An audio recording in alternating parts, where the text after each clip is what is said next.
What's going on, guys? This is Zach Guy over there, and today we're going to be doing some 1DX Mark II talk. We're going to be talking about it. Going to be talking about the 1DX Mark II. Talking. Lots of talking. Let's talk about it. You might be saying, but Zach, it's 2021.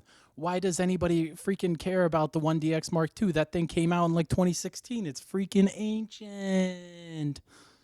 Just like your mom. That was a really bad joke. The 1DX Mark II is so old that it went to school with Jesus. The 1DX Mark II is so old that the dinosaurs came and said, hey, you're looking pretty wrinkly there, guy. The 1DX Mark II is so old that Peter McKinnon used it. I don't know, man. That's just, I got nothing against Peter. He's great. I've never met him, but I'm assuming he's great. I don't know. Hey, yo, Peter, if you want to hang out, hit your boy up. I'm in Ohio, not that far away from Canada.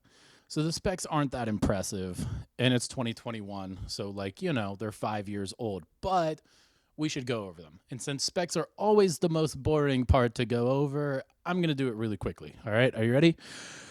The Canon 1DX Mark II sports a 20.2 megapixel camera shooting up to 4K at 60 frames a second. 1080p, it can shoot up to 120 frames a second. How neat is that? It takes pictures up to 14 frames a second with a touch screen on the back. It's got a dual Digix 6 Plus processor, which nobody knows. Nobody knows what that means, especially now. Nobody has any idea. The last spec we're going to go over is that it's only 3.37 pounds. For reference, that's really freaking heavy. All right, this thing is a chunk. It's a chunky boy. It's huge. For the past week or two, I've been working with the 1DX Mark II. I've been taking it places. I've been just carrying it around. I've been putting it through its paces in some scenarios. And I gotta say, I'm really mad that I love it, okay? I picked it up assuming that I was not gonna like it. It's just old. It's an old camera, okay? And I'm young, I'm hip, I'm 23. That's a young age. Don't tell me it's not. I will have a crisis. The thing about it is that I really love the ergonomics of it in terms of, like, just holding it.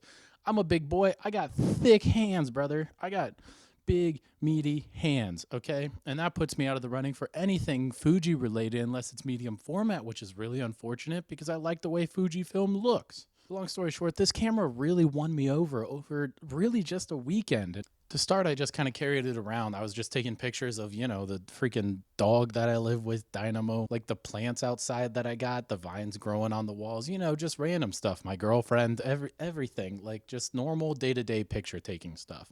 I even took pictures of my crappy 2000 Honda Civic. That thing is sick, and it has a chalkboard hood. That's right, you can draw on the hood. It's a chalkboard. I'm going to make a video about that at some point, but we'll see. Also, if you're wondering what the video looks like, here's a shot that I took of fuel coming out of my fuel filter as I was trying to install a new one at 120 frames a second and 1080 with not great lighting and with a lot of anger in my soul because the fuel filter was defective. But anyways, apart from that, I also tried taking some pictures of the moon. And guess what? The pictures were great, okay? Now, granted, I had a great lens. I had the Tamron 150-600 for Canon.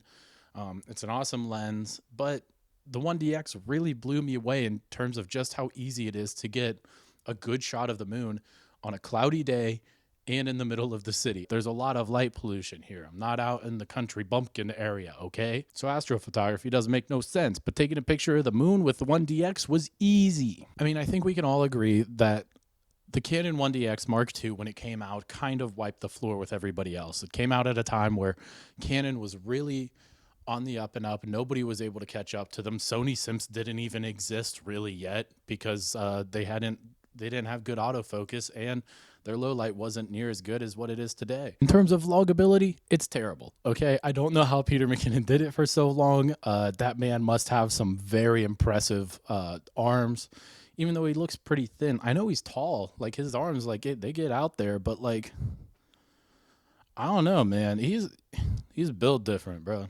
Okay, at the end of the day, who needs a 1DX Mark II? I'd say people with fat hands and sports photographers. You guys need one.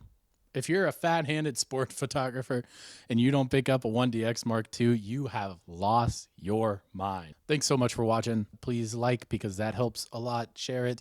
Watch it again. Probably watch it like 20 more times.